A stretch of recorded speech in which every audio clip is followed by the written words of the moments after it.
Hi all, welcome to this video. In this video I'm going to show you some of the key differences between Windows Server 2008 operating system and Windows Server 2012 operating system. I have made a few points here which I would like to show. The first one is multi-server management, which means that an administrator can view multiple servers that are located in his own environment from a single console. I have a screenshot here which I would like to share. There a user can add row servers which you wanted to manage.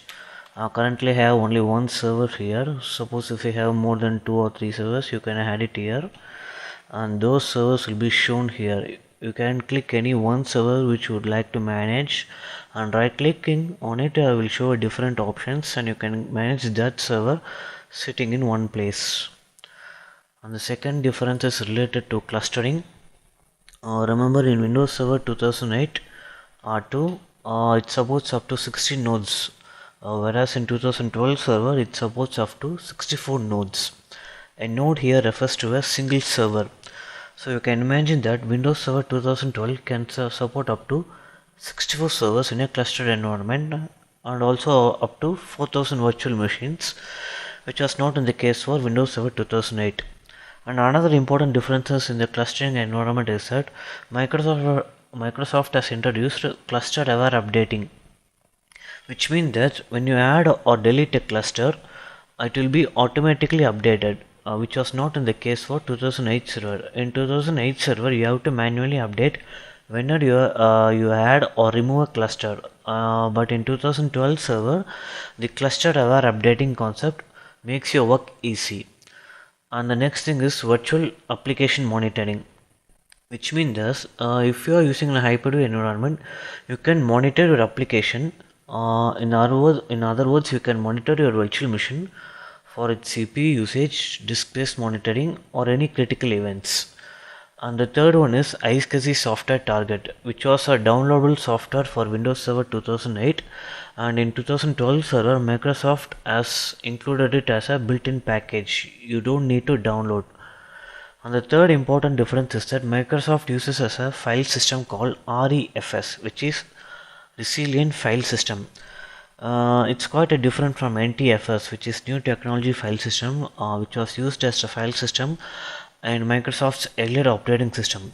Now what is REFS is that it uses metadata for storing data like NTFS, but the difference lies is that your file structure, that is your file name, can be more than 8 characters or more than 255 characters as it was in the previous cases. I'd like to show the screenshot for it. There, instead of NTFS, we have to allocate as REFS.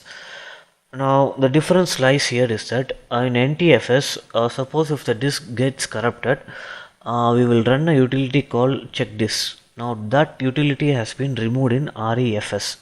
Microsoft has removed the checkdisk utility in Windows Server 2012. And the difference is that when you are using NTFS uses a metadata at the background. What it does is that it gets a single copy. It updates the metadata. It's like an in-place upgrade. Whenever you update a data, the metadata also gets updated. So suppose during the metadata process, if the file crashes, there is a chance of the file getting corrupted. But in REFS, it copies itself from the original data. That is, in REFS there will be two datas. One will be the original and the other will be a metadata. Whenever you update a data or you rename a file or something like that, REFS first updates the metadata and then it updates the original data. So even if the file gets corrupted or gets crashed, your original file will be same as it is and will not be corrupted. That's the advantage of REFS.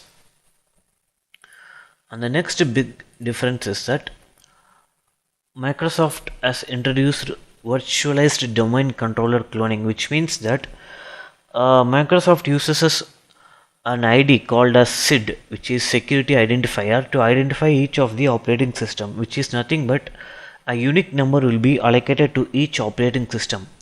Now earlier the domain controller cloning was not up to the mark as Microsoft expected. Now in 2012 server they have introduced the ID, which is called as virtualized ID for every virtual machine that is being cloned as a domain controller, which means that the original domain controller will be replicated in the cloned environment with different security IDs. Hope you could understand. The next thing is that remote group policy update, which means that sitting in one place you can update all your organizational units in your entire domain from one location. The command is gpupdate.exe, which can be run from command prompt, or it can be run from PowerShell, or it can be run through GUI. You have to select all your organization units, right click on it and just select update. I'll just show a screenshot. There you can see just these are the organizational units, and if you right click on it, select group policy update, will update all your organizational units, or if you have multiple domains under different locations, all of the group policies will be updated under single location. And the next key difference is that Microsoft has introduced DHCP policy. Again I will show the screenshot. There you can see Microsoft has introduced a separate option and they call it as DHCP policy, which means that when you are creating a new reservation or a new IP address or a scope for the DHCP, you can create a new policy to allow only specific vendor products or specific MAC addresses or specific class addresses. There you can see a specific vendor or a specific MAC address or a specific client identifier, and only those systems will get IP address from this DHCP server. And the next difference is dynamic access control. Dynamic access control, it's a new concept introduced in Windows Server 2012, where you can give access to your file shares based on dynamic access. Dynamic in the sense it's like a live environment. You can give access or give permission dynamically, which means that, let me show an example. Based on classes or if else condition.